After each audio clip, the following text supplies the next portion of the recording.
Hello. Oh, yeah, it's working. So we had a great discussion for the group one. There was a lot of ideas and examples given how we can map out the digital skills in the context of the Pacific, right? So we came with 3 points, that is formal and informal education, community engagement, and then how governments, NGOs and corporates, how they can deal with digital skills in their own sectors. For formal and informal education, there is already curriculum development or inclusion of digital skills in education programs. So this is already taken care at primary school, at secondary schools. The only thing that is missing is some schools in remotes do not have access to community computer labs. For example, some of you can relate to when we were in schools, or when some of you were in schools, the only time you had access to computer was when you went to university. Or if you were an IT students, that's the time when you had access to computer, or that's the time when you were able to get a laptop. In most of the countries or most of the schools, this is changing slowly. Computer labs are available for secondary students. They have access to it. Even it's available in libraries where students can go and do research. But the current generation is changing, and this is now we have mobile phones, we have internet available where they can connect and have access to those materials readily there. So what we need here is funding, of course, government initiative, NGOs initiative, and sectors which support such programs. That is providing grants for schools to equip themselves with computer resources, communities with resources. The second point which I will talk about is community engagement. And I believe this is the area in our group where we discussed the most was our community. And this is going down to the grassroots people and creating awareness, teaching them the basic skills, because this is where the main problem arises. People, older generation do not know how to use internet. They don't know how to properly use mobile phones. Social media is there, which a lot of people are now onto, are using it, and they're using this platform as correct information. They feel that whatever content is on social media is correct. And we need to create such awareness where this generation can understand how to identify correct content and what are the misinformation that is there. There are certain countries that have adapted to safety policies, and countries that do not have this can learn from those and adapt into their own cultural context. Countries that already have such engagements, the other countries can learn and adapt and have perspective into installing those programs in vernacular, because we can teach our community people in our own languages, and they will be able to pick and learn these things quickly if it is taught in their own language. We can identify champions in communities. So when we leave or when the trainings are done in these communities, they can learn and then teach the next set of people. So it's like train the trainer initiative. The champions can carry these engagements on. Sustainability can be there, and monitoring and evaluations can be done by the training agencies. They can come and see how these initiatives are going on. Because one of the areas where the problem lies is sustainability. We run out of funds, and then once something stops, it doesn't continue.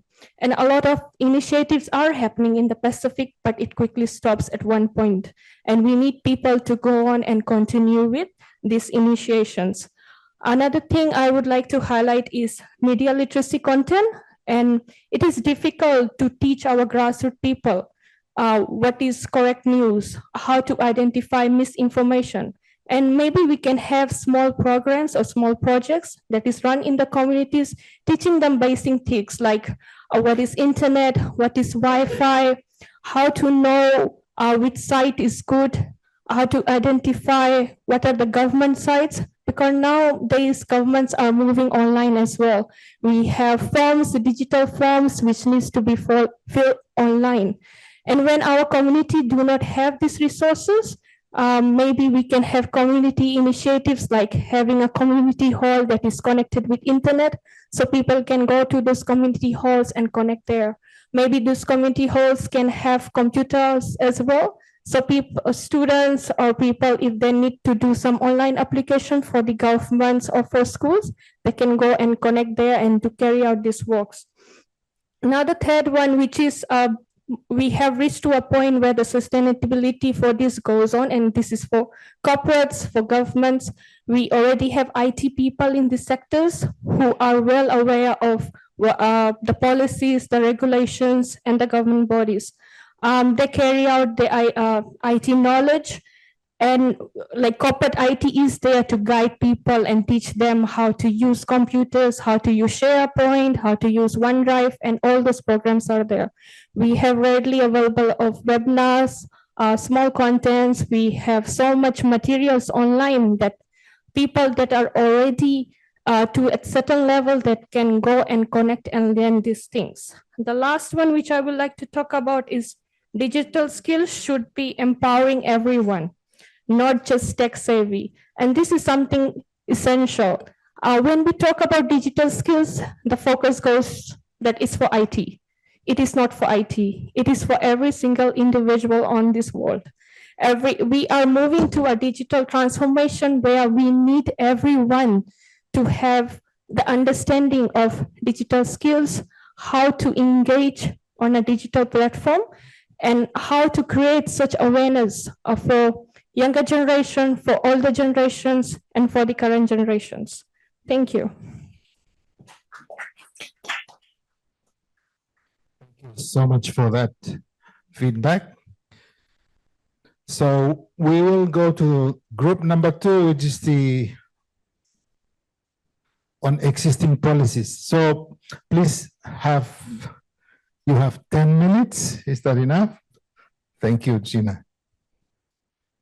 Thank you, Andrew. Bulavinaka and Wayamori, everyone. On behalf of our Pacific Best Practice regarding policies and legislation group, we thank you for this opportunity to share in discussions that were around the data sovereignty issues that we face among the intersecting industries that are impacted by this.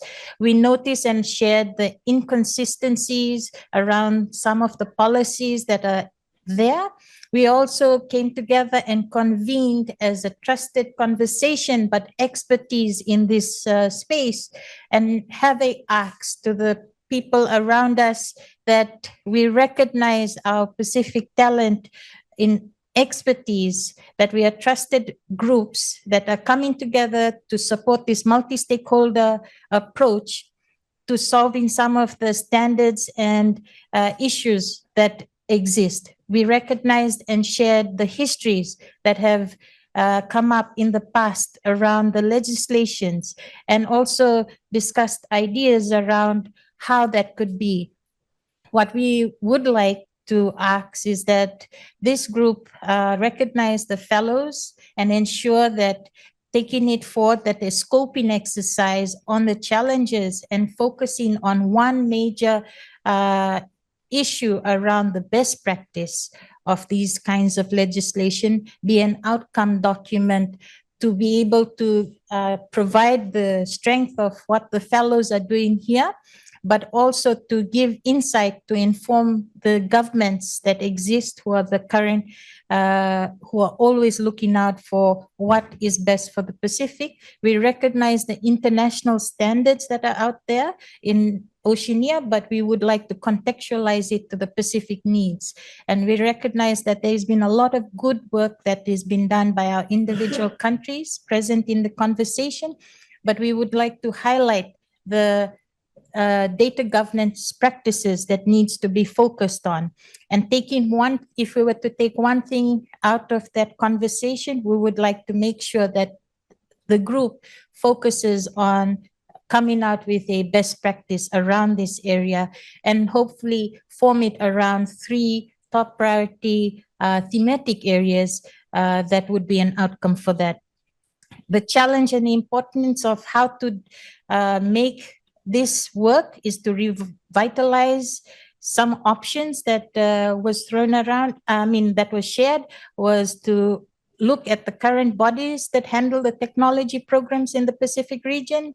How could we use this specific IGF to focus on these issues and use each individual strength within this group or within our fellows to ensure that we are giving the best practice advice and templates around the different sectors, be it digital economy, be it telecommunications, or be it digital health.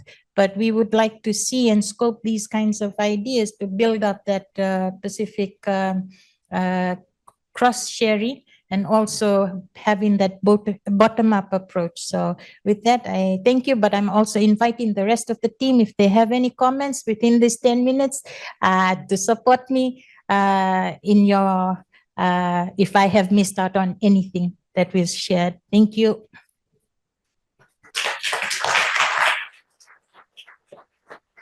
Thank you very much, Gina. Is there, if you still have a bit of time, is there anyone else to support Gina? She got it all. Okay, recorded. Thank you. So we have the recordings. If you want to, we will share it later. So this is our third group, the cybersecurity group. The question is, what training is required for stakeholders? Thank you, cybersecurity. Group 3, was that you? Actually, I'll go. Cool. Okay, so one of the very first issues that was brought up in our discussion was the idea of the brain drain in the Pacific. When you train technical people across the region, they suddenly see a very nicely paid job in Australia or Canada and off they go. So the idea that we need to address the issue, how do we keep people at home, are very important.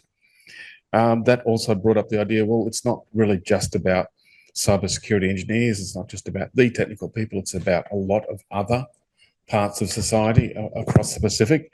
So again, that's not about who we train, like APNIC or various other parties who are training engineers. It's more or less meant that we broadened our idea of who the stakeholder was to essentially primary school students, high school students, and university students, government employees. In fact, effectively, it ended up becoming nearly everybody.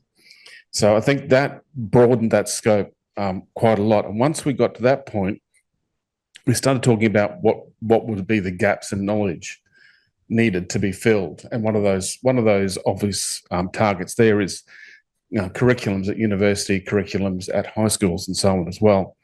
So that meant that educational policy needed more strategic planning in that regard to be able to incorporate that, into society. And that meant that once we started talking about, well, how do we deliver that? Where do we deliver that? We started talking about, can we do education on cybersecurity at the village level? Can we go out into the very remotest parts of the Pacific and teach people about what their smartphones could possibly be doing, how to actually use the technology around them? And of course, that also moved to a couple of really good stories. I think from Tonga, we had the post-volcano cable cut story where Starlink came in and deployed a lot of kit and gave everyone access to a lot of very interesting things, including lots of malware, lots of spyware, and exploits and phishing and everything else you can think of. So it highlighted the problem straight away that there are definitely holes in there. When you give people more access to the internet, you also give the internet a much greater attack surface on those people.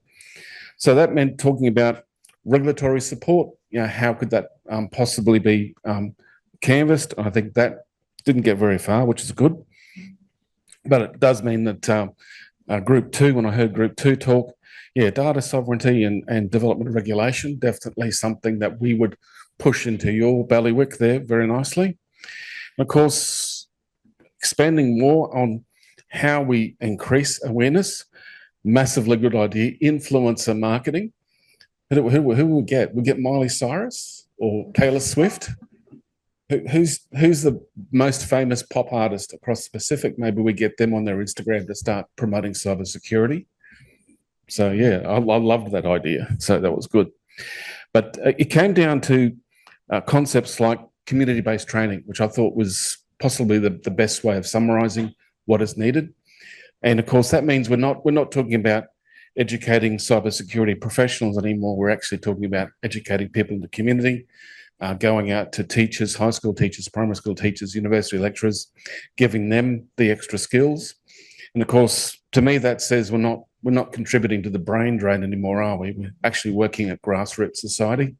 So we're not taking a very small amount of technical people, giving them a huge amount of skill up and then watching them walk away. We're actually working with a lot more people across a much broader piece of society and getting them the basic skills to just help alleviate the problem day by day. Someone mentioned something about citizenship and so on, and that's when I saw that flash of citizen-centric approach come across my screen. I wrote that down. So maybe that's a key phrase to start using when we talk about cybersecurity at this level, make it citizen-centric. And of course, after hearing what Group 1 had to say, we did a lot of talking about digital literacy. I think that is probably the attack for this problem. That's the attack surface. Go after what people don't know about their new technology sitting in their hand with their phone or with their new computers and so on. Find out what schools need to be doing as far as this is concerned, give them the tools to start working on this. And of course, I think it was Sakeo, used a phrase, and I'm gonna think this is going to be the best phrase ever: life skills for cybersecurity. So if we start calling the program that, I think we'll give Samoa the credit for coming up with that great phrase. But just after hearing Groups 1 and 2, development and best practices on regulation, or at least not soft regulation or hard law, but doing something that promotes this across the Pacific in that regard. And very importantly, it's not just about cybersecurity. It is about digital literacy in general as well. But my other group members, I definitely will invite you to chime in with anything I've missed or glossed over. Save, you think you're giving me a thumbs up? We're all good? Okay, any questions? All good, thank you. Thank you so much for Group 3. And now to our final group, the Virgil team. Mele and your team, it's over to you. And you. Thank you, Andrew. So our group discussed the private-public partnerships and how we can leverage on that. We talked about the challenges, and I think what we came up with, the first challenge that we identified was the scale. Achieving scale to have the market power to approach private sector is a challenge. And sometimes our operations are in small scale. So it's a challenge when we want to establish partnerships as well, which leads to another a challenge of being in the priority list. Our size often results in lower prioritization when it comes to potential partners, as well as looking at the capacity. We have limited capabilities and capacities to manage partnerships on a larger scale. And also we discuss another problem, which is who should act first, or the first actor problem. Who has the initiative to drive a public-private partnership? And then from there, we also talk about trust is one of the barriers in digital services, which means people don't trust digital services, no demand, but without the demand, there is no commercial motive for private sectors. Moving to the opportunities and way forward, despite the challenges, even though we came up with more problems when we talk about what way forward we can look at, but we identified opportunities in using existing or emerging platforms to kind of facilitate investment in the Pacific, and also using the collaborative approach such as forging partnerships with other entities in the Pacific region to kind of collectively enhance our scale and influence to make up or to achieve the scale which kind of attract partners. For DCCP, it will be key to address the business model gap and tackle each of these challenges. However, I would also like to invite, there were only 4 of us, including myself. So I would like to invite, please give us a chance, just our virtual participants to add to what I said, or Tony, Brook, and Rodrigo. But that's pretty much what we discussed, Andrew. Thank you. Thank you, Mele. Thank you so much. Yeah. Any other from your group would like to say something? You've still got some time. No, I don't need to say anything. I'm just saying hi. Brooke, hi. Do you want to say something? Well, I mean, no, because then I'll just waste everybody's time with my rant. no, you're not wasting everybody's time. We would like to hear a few words, maybe a minute or two. Yeah, so while I seem to filibuster the discussion because I thought we had much more time, so the Pacific is without NRENs as a level, to support the community. So they do have academia, but they don't seem to have research networks that bind those levels. So that's one of the issues with scale, that there isn't a group sort of advocating for research and education services within the region and other projects that exist that support Asia heavily, the TAIN program or Asia Connect from the European Union, and even APAN doesn't have a lot of ability to support the Pacific. And so unfortunately, they become the even poorer cousins to some of our Asian members that do get funding support from various programs.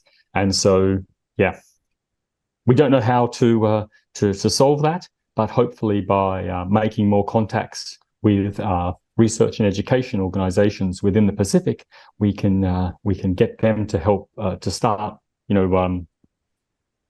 unifying or coming together as a group, as a voice to try and request services and request support. And yeah. Thank you so much, Brooke. That is a very important point that you raised there. So thank you for sharing that. I believe we have some academia within the group here. So yes, we lack the sort of research networks. So I think we have concluded our session for this one. Thank you everyone for putting in the effort to discuss. I believe apart from the discussions, you know each other better now in your groups, and you can connect. We have a lot of things that have been discussed in this session. I believe there's 4 different questions that are being answered, and there are more ideas out there that we have come to collaborate and discuss. So there's a few points that are raised here. I think one of the things that Group 4 raised was the research network. I think there's also the common idea of people-centric, citizen-centric. This is something that I think is important, and everybody is looking at, is talking about it. And collaboration is also the